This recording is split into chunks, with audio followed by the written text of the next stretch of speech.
Hey guys, I'm back.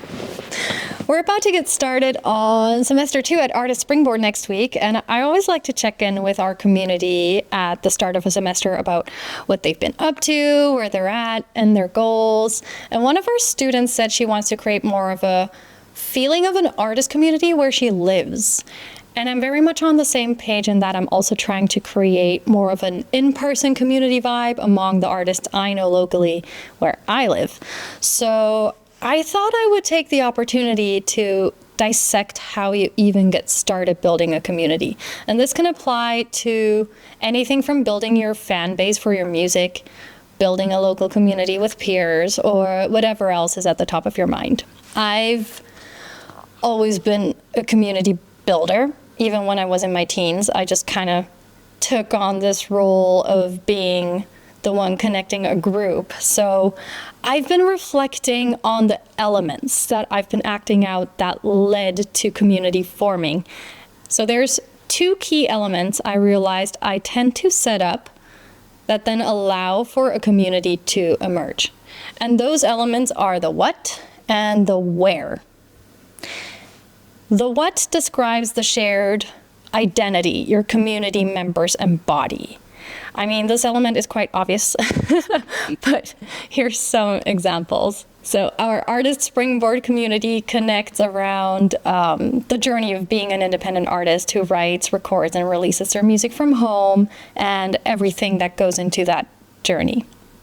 All of our community members are on this journey at different stages and for different reasons, but it's basically like-minded people who are trying to get ahead in the same game. Another example, your fan base is going to be connecting around your art and whatever story it is that you're telling by how you show up on different levels. They're going to be connecting around the fact that they resonate with you, or they think and feel like you, or they're really inspired by you and your journey, or maybe it's whatever music you create just really gets them off. So obviously here it totally depends on how you're showing up, and depending on what you're putting out, the thing that connects your fan base is going to be unique to you. So you can think about what it is that connects the community you want to start, and then move on to what I'm going to tell you next, because this is the thing I realized has been a thing throughout all the communities I've created, but it's not the obvious go-to way of thinking for most artists I know. So the next question is, where does your community live? Like, what's the home base on which they engage with the what? Again, I'll give you a couple of examples. Within Artist Springboard, we have our free WhatsApp community, and that is open to anyone who has ever purchased Ra's songwriting book or done a boot camp with us or is in our artist development program. And that's where the community members interact and help each other, etc.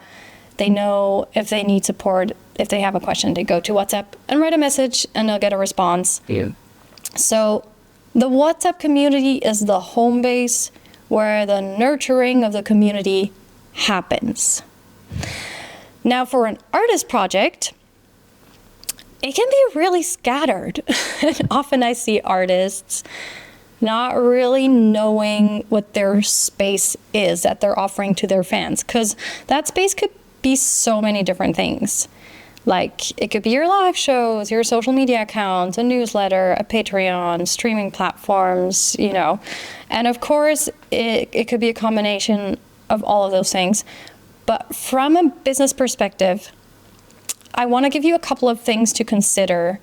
And of course, these considerations will also be strongly influenced by what your brand and your world is. So, but it's just 2 things to be aware of. The first one is about ownership. If your fans mainly connect to you through social media, you don't really have control over that relationship. The social media platform does. If they ever decide to change their terms or their algorithms, which we know they do pretty frequently, the connection you have with your followers is going to be impacted, and you could even lose the relationship you've worked hard to nurture. That's something to consider. But that doesn't mean that social media is a write-off. Not at all. There's so many successful artists on YouTube, for example, and the way YouTube is set up in terms of its infrastructure is really conducive to being the home base of a community for artists, because you have all of your releases on there. You can interact, you can post other content that shows your process, or you can talk about topics that make up the world you're building. A great example of an artist who is nurturing their fans primarily through YouTube is Ren, if you know him. And when you look at his work, he's basically leading a movement. And YouTube is just a great place for his message and his world, which is all about breaking out of this oppressive system, and he embodies it through his whole artist project, being this sick guy in a prison cell, and there's just loads of people who resonate with that and want to get mobilized around that identity.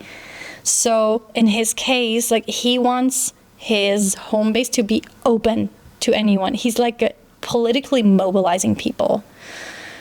So with that being said, what's the alternative to social media platforms? So it may sound old school, but newsletter is still probably one of the simplest and most direct ways to connect with and nurture a fan base. And if you have your fans' email addresses, that relationship is in your hands, and it won't get lost because of any platform provider. But let's get to the second consideration, which is about the infrastructure of your home base. So let's say you're mainly focused on releasing your music on streaming platforms, and you promote it with paid ads, and you try to get playlist placements. That's all cool. But whoever hears your song on a streaming platform is very likely to move on to the next song, and chances are you'll never interact with them again. Streaming platforms generally really haven't been built for nurturing fan interactions and building relationships. So I personally don't give the streaming platforms a lot of value for my artist project, but my goal is always to drive people to my Sonj Marina newsletter whenever I play live or I post on social media, because that's where I want to put my attention for nurturing the relationship. But of course, newsletter isn't for everyone. It's very limited in terms of the infrastructure, because there's no community type interaction there, and it's basically just me updating people on what's going on. So, but it does feel very intimate in that sense, and I like that. But there's also services like Patreon or Coffee, where you could nurture a more private and intimate community that is only accessible to the ones who opt in for that. I've also seen artists have Substacks or have WhatsApp or Telegram channels. I mean, there are no rules, and obviously a lot of artists do TikTok. But again, that infrastructure is built less for depth of relationship and more for discovery, which is why I personally prefer YouTube. You'll probably implement a combination of things, but the question is about where you put your focus for the nurturing. It's like you have a home, but then you go outside and interact with the world to draw the right people into your home. So what structure and possibilities do you want your home base to have? What do you want the home base to facilitate? So those are the main elements that are helpful to just be aware of. And then all you need to do is nurture the relationships.